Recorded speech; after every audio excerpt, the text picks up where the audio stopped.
Welcome everybody to another session from NiO. I'm Srijit here, and in this session, I'm just briefing you about the DFT plus Hubbard U parameter using nickel oxide as an example.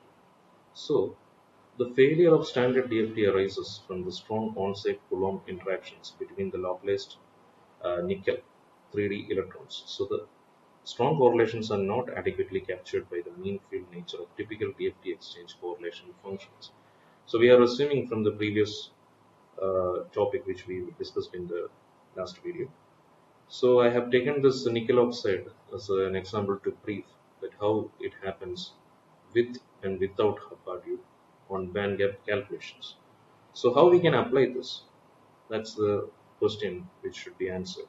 So how we can apply DFT plus Hubbard U method to nickel oxides significantly, how it will improve the description of the electronic structure, or how this work in principle used with the AMS band. So the thing is that it will identify the correlated orbitals. So how it will identify? In the case of nickel oxide, the nickel have 3D orbitals which are primarily the source of strong correlations. Therefore, this Hubbard U correction is typically applied in these orbitals. And how to choose the U value? So in this case,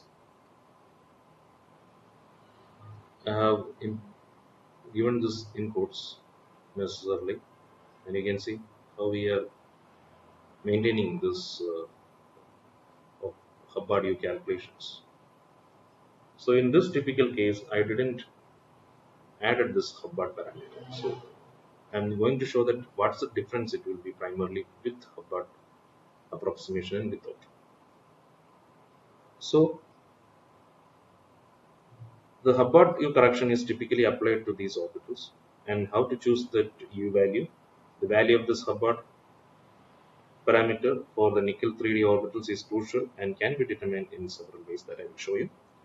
Speaking about empirical fitting, so adjusting the U to match experimental properties like the band gap or magnetic moment, a common value is used for nickel oxide, which is around 4 to 6 electron volt, and ab initio calculations, using methods like constraint DFT or linear response to calculate U from first principles, and implementation through band to perform a DFT plus U calculation for nickel oxide in AMS band. You should typically set up the nickel oxide crystal structure, which I have just done, the antiferromagnetic rhombohedral unit cell. I will just show you what is the unit cell. So this is actually the unit cell, and I have converted to the periodic view. And then I have chosen this GGA BP86, and I have enabled the Hubbard U, but that's in the next example. In this typical example, I didn't enable that thing. And then defining for nickel. So I will show you that I have taken this example. Okay. So in this model, I have enabled this Hubbard U. See, this is actually how we can enable this Hubbard U. So as I said earlier that I need to brief you what will be the differences with and without this Hubbard U approximation. So we need to identify the nickel atoms and specify that the U value, example 0.6 atomic units, so it is in Hartley, which is approximately 16.3 electron volt. Not that the different conventions and unit might be used, so it should be careful with the value. And it should be applied to be in the d orbitals. See which orbitals? It's a d orbitals. And the specific keyword and syntax will depend on the AMS band version which we are using. Currently I'm using this 2025 version.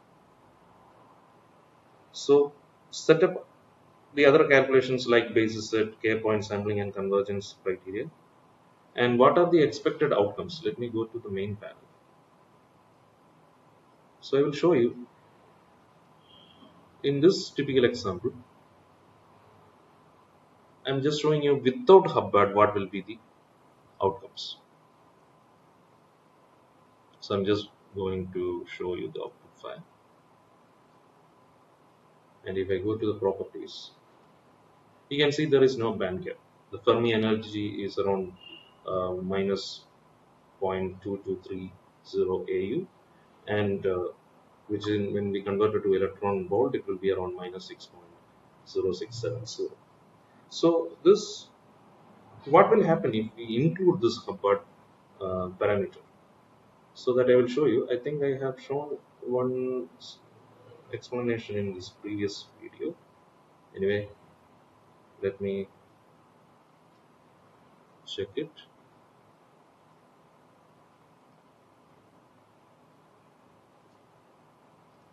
Okay.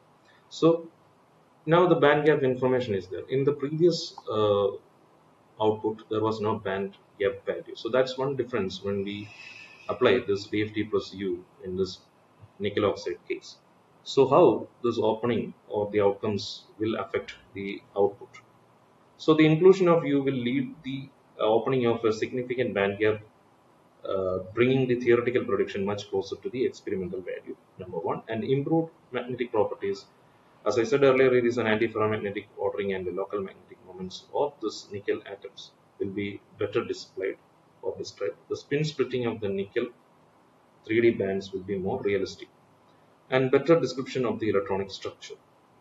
Obviously, the relative positions and width of the nickel 3D and oxygen 2p bands will be more accurate, because nickel have 3D orbitals and oxygen the 2p orbitals.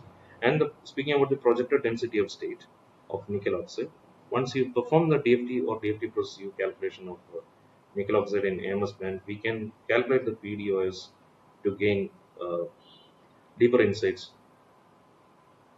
into the orbital contributions to the electronic structure. I will show you an example. So when we project this band structure, so there won't be a band structure for this calculation.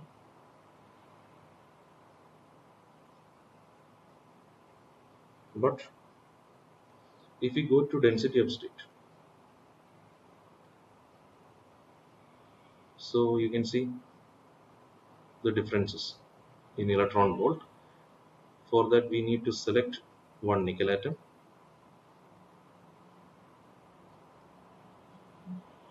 and you can see I'm just selecting the D density of state, and you can see the differences, that how this outcome has generated when we are using Hubbard U parameter in this nickel oxide case, and without Hubbard U for identifying this calculations. So in the next step, in the next video, I will brief a little bit more to the analysis part. Thank you.